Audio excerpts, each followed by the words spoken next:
പക്ഷേ അത് M T സാറിനെ പോലെ ഒരാളുടെ സ്ക്രിപ്റ്റിനകത്ത് കയറി ചെയ്യുമ്പോൾ അത് ഒരു അധികപ്പറ്റാകുമോ എന്നുള്ള പേടിയുണ്ടായിരുന്നു. പക്ഷേ ആ സമയത്ത് തന്നെ അത് ബാധിച്ചില്ല. ഇത് കഴിഞ്ഞിട്ട് സ്ക്രീനിൽ കാണുമ്പോൾ എനിക്ക് സാർ എങ്ങനെയാണ് അതിനെ എടുക്കാൻ പോകണമെന്നുള്ളൊരു പേടിയുണ്ടായിരുന്നു. ഇതിൻ്റെ ഒരു ഫസ്റ്റ് കട്ട് എഡിറ്റർ വേർഷൻ കാണാനായിട്ട് സാറ് മദ്രാസിൽ വന്നപ്പോൾ ഞാൻ വളരെ ഭയപ്പാടോടുകൂടിയാണ് ഇരുന്നത്. കാരണം സാറ് എഴുതി വെച്ചതിനും അപ്പുറത്തേക്ക് ഞാൻ അനാവശ്യമായി കടന്നുപോയോ, അത് ഓവർഡു ആയിപ്പോയോ എന്നുള്ളൊരു പേടിയുണ്ടായിരുന്നു. അപ്പോൾ സാർ അതിനോട് എങ്ങനെയാണ് പ്രതികരിക്കുന്നത്, സാർ അത്രയും ഉദ്ദേശിച്ചിരുന്നോ എന്നൊക്കെ പേടിയുണ്ടായിരുന്നു.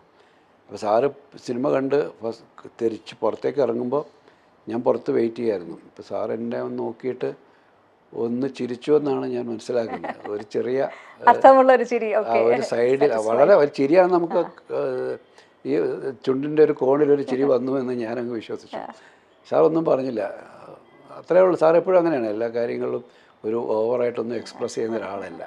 ഒരു ചെറിയ മുഖത്തിൻ്റെ ഒരു ചെറിയ ചലനം മാത്രം മതി, അതിൽ നമുക്ക് മനസ്സിലാക്കി എടുക്കണം നമ്മൾ.